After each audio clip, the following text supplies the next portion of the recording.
नमस्कार दोस्तों, सूर्यपुत्र कर्ण और भगवान श्री कृष्ण का ऐसा संवाद जो शायद आपने कभी देखा नहीं होगा। तो चलो हम उसी के बारे में बताते हैं। तो दोस्तों, भगवान श्री कृष्ण सूर्यपुत्र कर्ण से कहते हैं कि अनगिनत जरासंधों से भरे हुए इस संसार में एक कर्ण से वार्तालाप करके अच्छा लगा। अब तुम भी भ्रम के पार देख सकते हो कर्ण। तभी सूर्यपुत्र कर्ण श्री कृष्ण से कहते हैं कि नहीं वासुदेव, क्योंकि जिस युद्ध में आप सम्मिलित हो वहां किसी और का युद्ध करना व्यर्थ है। तभी श्री कृष्ण कहते हैं कि नियति के चक्कर को कौन समझ पाया है कर्ण। कौन जाने वह दिन आए कि हम दोनों युद्ध में सम्मिलित होकर भी शस्त्र न उठा पाओ। श्री कृष्ण हंसते हुए कहते हैं, अरे अरे इतने गंभीर क्यों हो गए कर्ण। मेरी हर बात पर विश्वास करोगे तो छले जाओगे, और यदि मेरी हर बात पर अविश्वास किया तो और अधिक छले जाओगे।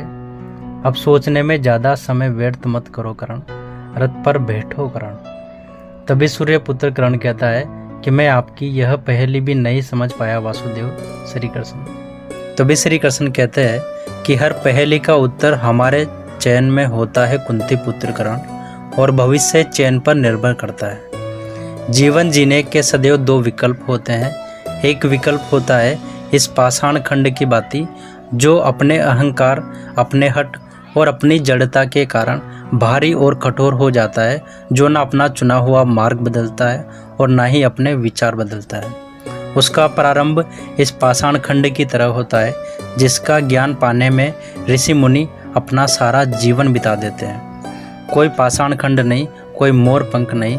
यदि कुछ महत्वपूर्ण है तो कर्म, और कर्म के परिणाम कुछ महत्वपूर्ण है, जो हमारा चुना हुआ मार्ग।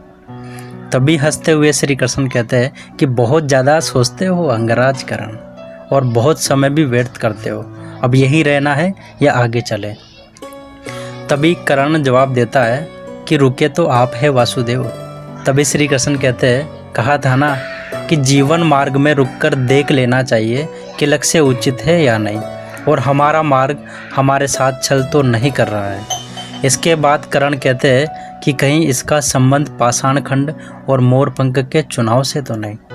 तभी श्री कृष्ण कहते हैं कि नहीं, आवश्यक नहीं है कि हम केवल पाषाण खंड या मोरपंखी हो। कभी कभी कर्म के साथ साथ निमित्त भी महत्वपूर्ण होता है। हम में से कुछ पाषाण पाने के लिए निमित्त होते हैं, मोरपंख के लिए वायु का और निर्माण के लिए अग्नि का। तभी कर्ण कहते हैं कि निर्माण के लिए अग्नि का, परंतु अग्नि तो सब भस्म कर देती है। तभी श्री कृष्ण कहते हैं कि हाँ, परंतु यही अग्नि पवित्र भी करती है।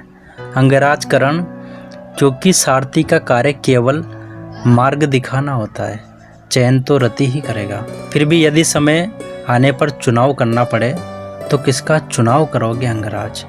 तो कर्ण कहते हैं कि मित्र दुर्योधन का, क्योंकि इसलिए नहीं कि मैं उनके प्रत्येक कर्म को उचित मानता हूँ, परंतु इसलिए कि उन्होंने मेरी तब सहायता की जब सबकी दृष्टि में मैं तुच्छ था। मैं पाषाण होने का विकल्प चुन चुका हूँ, क्योंकि जल रूपी निर्मित बनकर दुर्योधन ने मुझे संभाला है।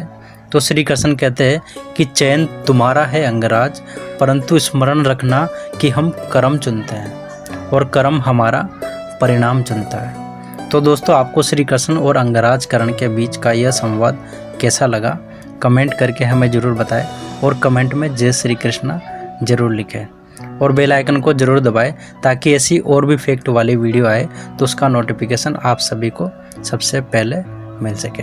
Thank you so much.